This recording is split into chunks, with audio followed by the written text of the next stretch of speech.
Good morning and welcome to Enterprise Morning on Enterprise Television. I am Kende Bodorin. And I am Henry. It's the start of a new day and we are so glad to have you on the show. We will kick off with today's newspaper review before diving into the main conversation of the day.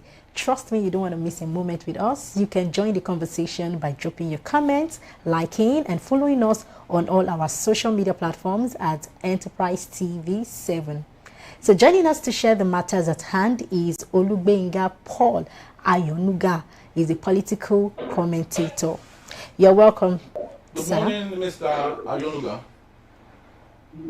Yeah, good morning. Thank you for having me on the show. It's a pleasure having you equally. I would love us to start with the first daily on our desk. This coming from the Guardian newspaper. And we have the big story. Trump's warning unsettles Nigeria, raises concerns over religion sovereignty. Okay, still on that, we have NUJ decries surge in attacks, impunity against journalists. And also we have how DSS aborted Utumi's aberrative foreshadowed government through legal process. We also have NRC train derails 189th time, 3 days after resumption. All right, Mr. Ayonuga, allow us to start with the story on NUJ, Nigerian Union of Journalists, decrying surge in attacks, impunity against journalists. What's your take on this? And knowing that this current administration actually stood on the grounds of free press, the Nadeko era, and so many other things were based on journalistic transparency. Unfortunately, now the man in power is making it even more difficult for journalists to practice well within his administration. Speak to us on this, please. Well, I would not want to use the word "the man in power" making it hard to for journalists to practice, because let us be balanced as the ombudsman of the society. Well, the Nigerian Union of Journalists over time has eroded itself, just like almost every other union that we've had in the country, where political patronage has made them like an arm of the government, like a media aid arm of the government. So I will tell you for free that 90% of the policymakers who make the life of journalists hard, who make it almost impossible for the Freedom of Information Act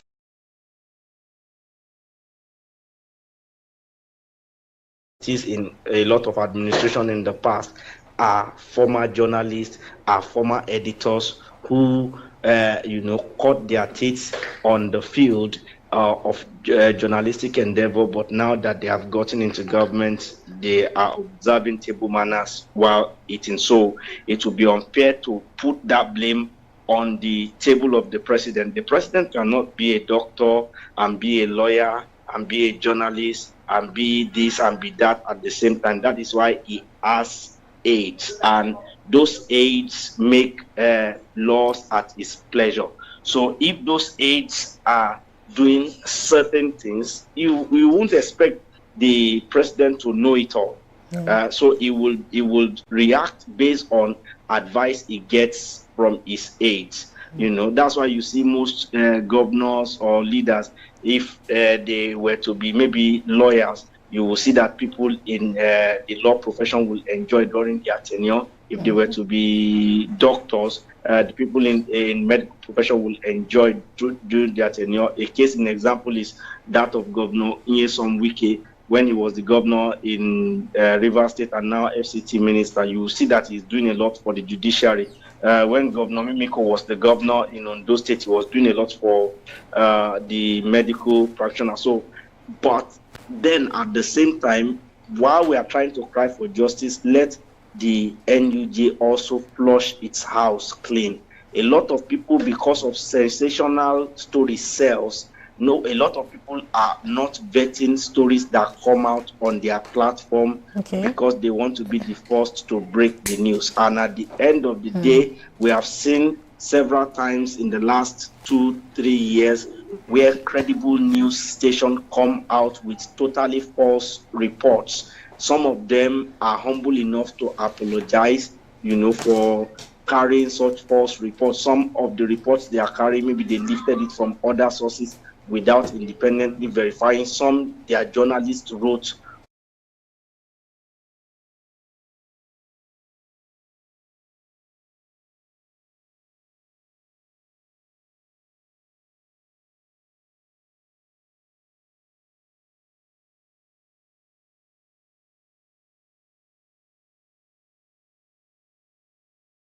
the terror is that almost everybody is claiming to be journalists. Anybody that has a phone and has data, is claiming to be journalists right now. The NUJ needs to do something like a house cleaning for them to get their credibility back, and then they'll be able to fight this battle of making sure that government respects their voice when they speak.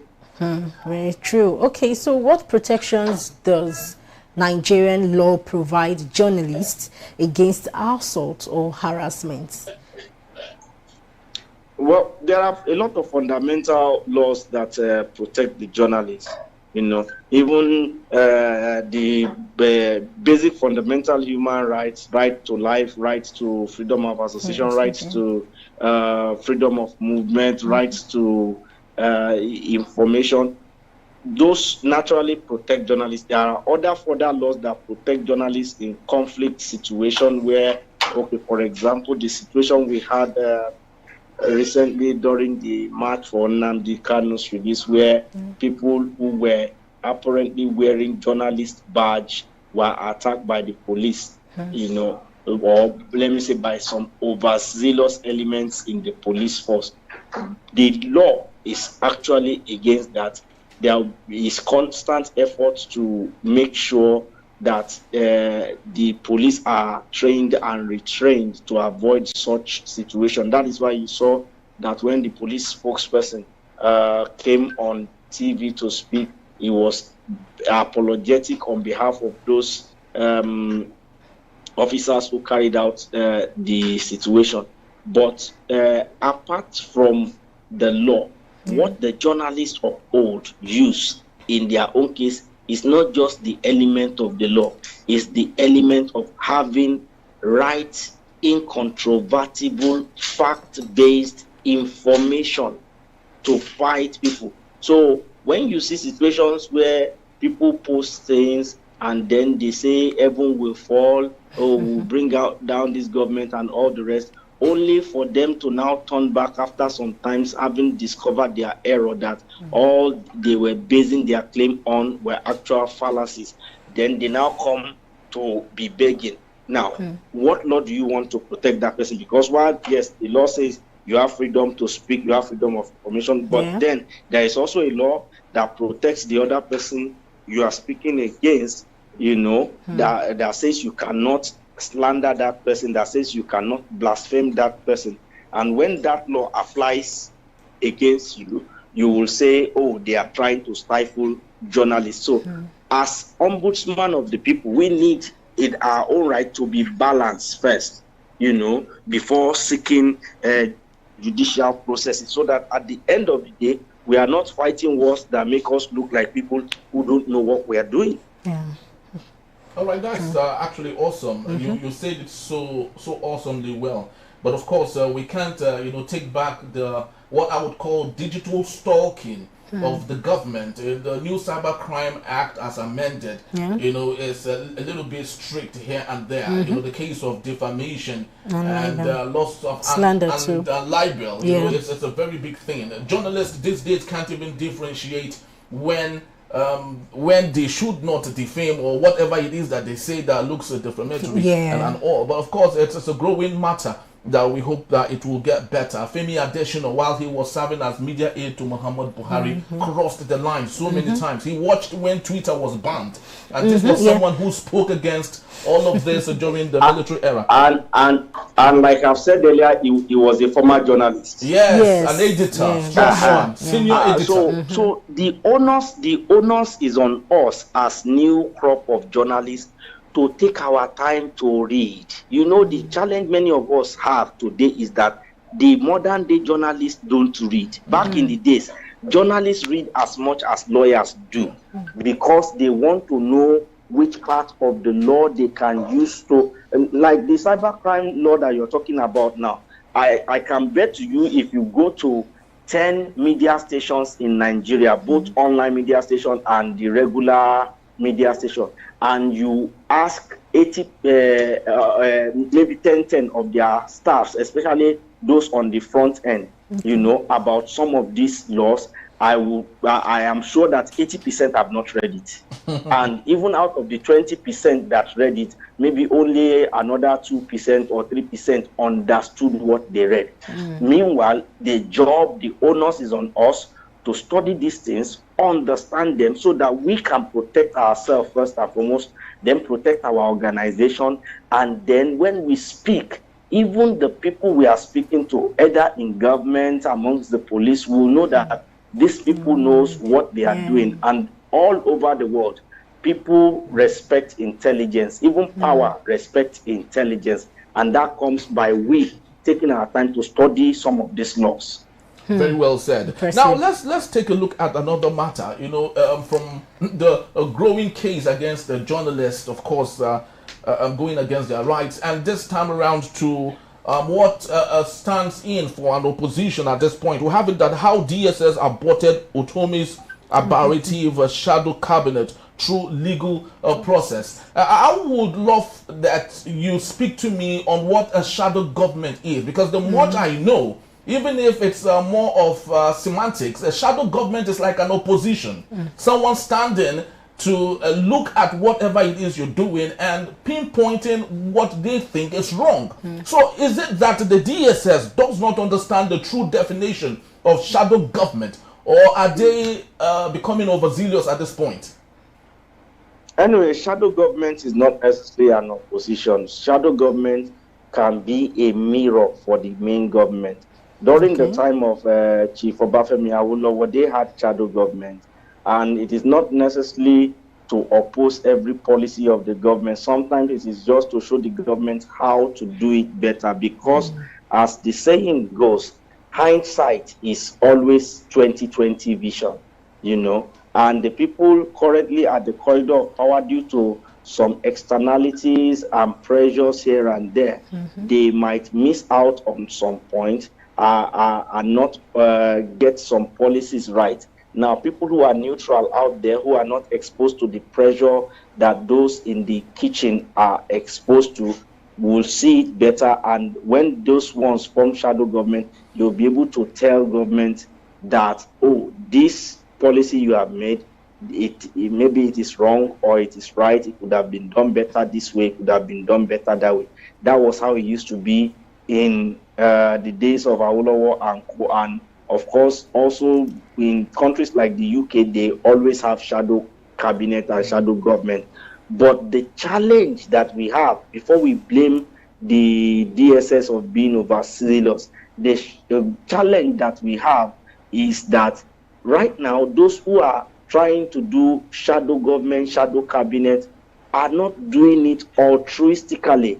Their shadow government is not born out of patriotism. It is born out of the desire to see the government in power fail. But don't you think? They are not. They are not even hiding it. That's why we know. Don't you think your statement is subjective here? Because you are saying it from your own vantage point. Don't you think that the intent, the intent of that is to go against all the grotesque policies of this administration, which is glaring? You would love to believe with me.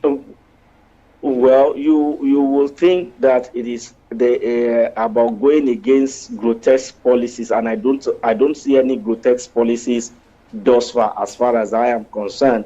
But the fact is that these people forming shadow government have not hidden it. They have not hidden their disdain for the government in power. They have not, in the days past, people will be in opposition, yet they will be giving policy advices to the government. Even the government in power will be calling them, and yes, they would disagree or at political level, but at governance level, they will say, oh, we want to help because all we desire is we want this country to work. But we have seen the body language, the overt and covert languages of these shadow government proponents, that it is not altruistic and it is not about my vantage point or my own point of view. It is about the body language that they have shown to us. I am neither pro-government nor anti-government. I'm just a Nigerian who wants to see Nigeria works. So, and if you are telling me you have alternatives, and you are going, sometimes communication is not so much what you say, but how you say it. And if your communication to me first shows that, oh, you have sinister agenda that wants to make my ideas not work, I have a right to defend myself. That is one on the part of the proponents of this shadow government. On the part of the DSS, yes, I agree that sometimes they can be overzealous, and that is because lately we have seen all government security architecture in the last 20 years, become an appendage of the personages in power, rather than being independent body to maintain law and order.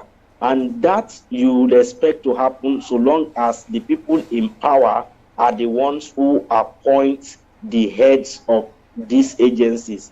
So take, for example, I don't know whether they still do it till now. About 10, 15 years ago, when I was in Ghana, I got to know that in Ghana, it is not the president that appoints the Inspector General of Police.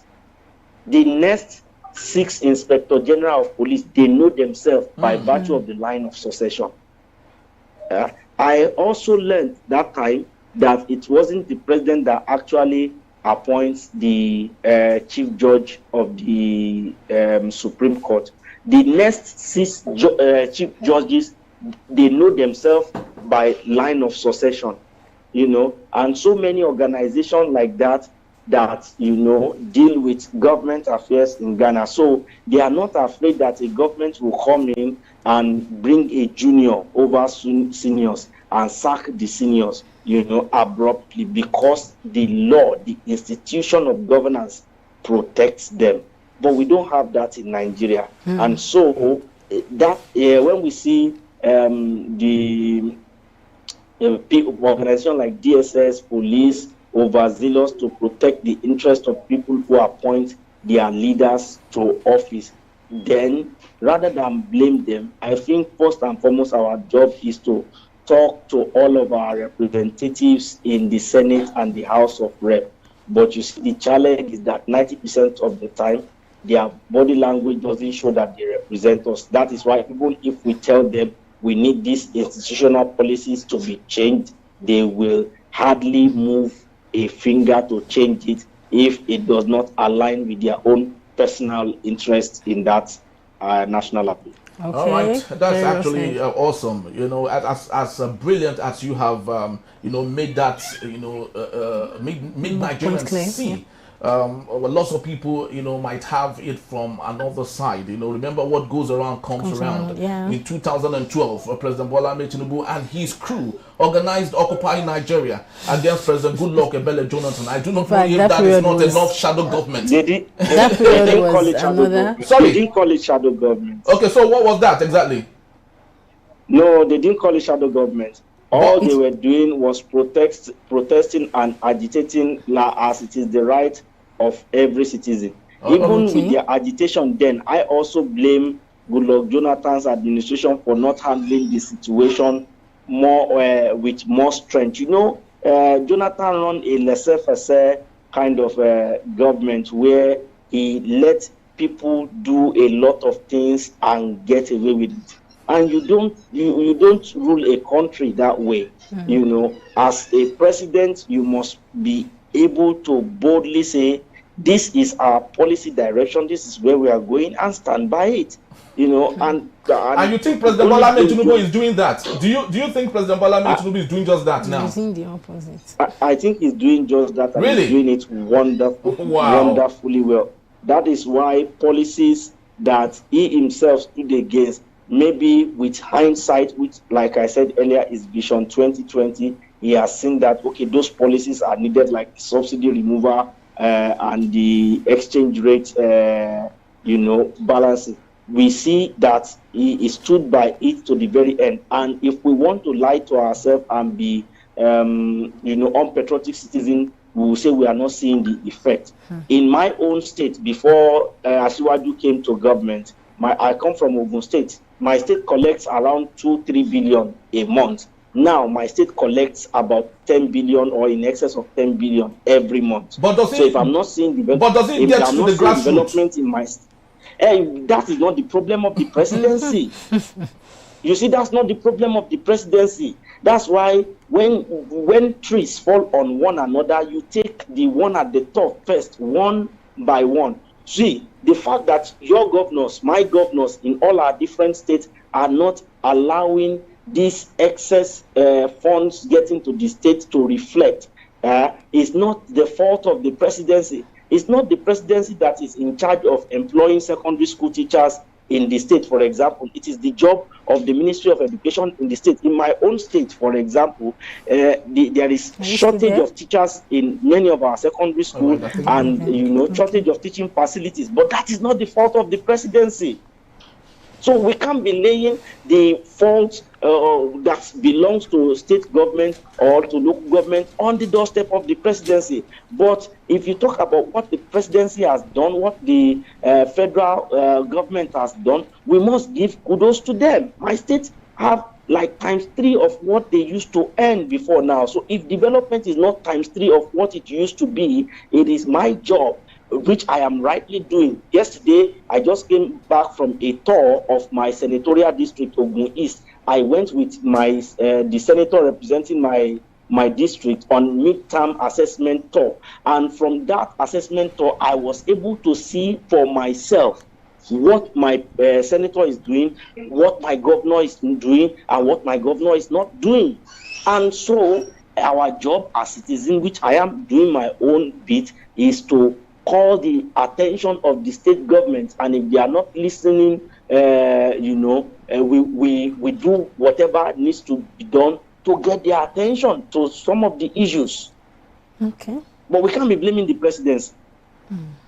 All right, so thank you so very much. Lots of people will say "come see, come sir," different strokes for different folks at this point. But just to let you know that Mr. Onanuga would be here to take us on our main conversation. That is when we return. Tinubu anticipated America's political game, and that is Onanuga speaking. In the beat, still Enterprise Morning. Don't go anywhere. We'll be right back.